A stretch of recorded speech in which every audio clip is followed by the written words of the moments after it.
आदर्श नगर में अंधेर नगरी, सीज खुली, निर्माण जारी, नियम गायब और प्रशासन बेखबर। सीज की बिल्डिंग बनी सोने की खान, नियमों को दिखाया ठेंगा और निगम ने आंखें मूंदी। एक नहीं दो भूखंडों पर खड़ी है बेशर्मी की इमारत, ना नक्शा ना रेरा, सिर्फ रिश्वत का सहारा। फर्जी शपथ पत्र से खुली सील, बिल्डर को खुली छूट। 60 दिन बाद भी नहीं हुई कार्रवाई, नियमों की खुलेआम उड़ाई जा रही धज्जियां। बिल्डर बना बादशाह, नियम बने मजाक, कौन है इस खेल का असली खिलाड़ी? डीसी युगांतर शर्मा की चुप्पी क्या सिर्फ लापरवाही है या 60 गांठ की कहानी? भजन सरकार की जीरो टॉलरेंस नीति पर नगर निगम हेरिटेज ने फेर दी कालिक।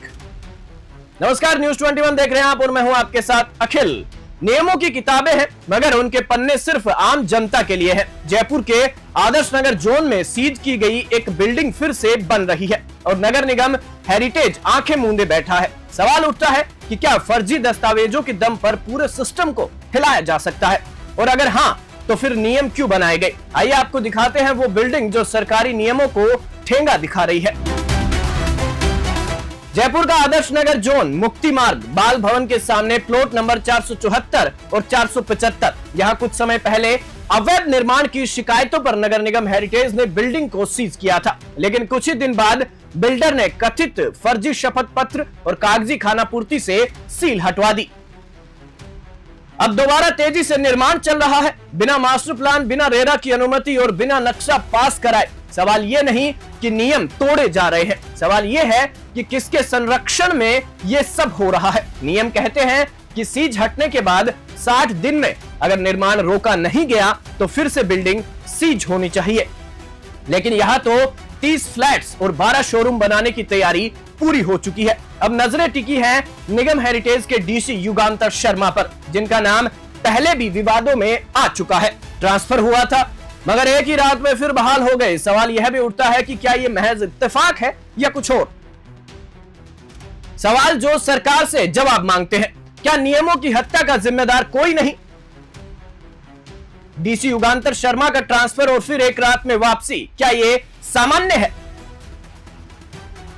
क्या मंत्री झाबर सिंह खर्रा के अधीन चल रहा निगम हेरिटेज जानबूझकर नजरअंदाज कर रहा है ये गड़बड़ी? क्या अब भी नहीं होगी इस बिल्डिंग पर ध्वस्तीकरण की कार्रवाई? क्या डीसी युगांतर शर्मा और जिम्मेदार अधिकारियों पर जवाबदेही तय होगी? क्या खरीदारों को धोखे में रखकर दी जा रही पजेशन पर कोई जांच होगी? जनता पूछ रही है, इतना सब कुछ निगम की नाक के नीचे हो रहा है, फिर भी कार्रवाई क्यों नहीं?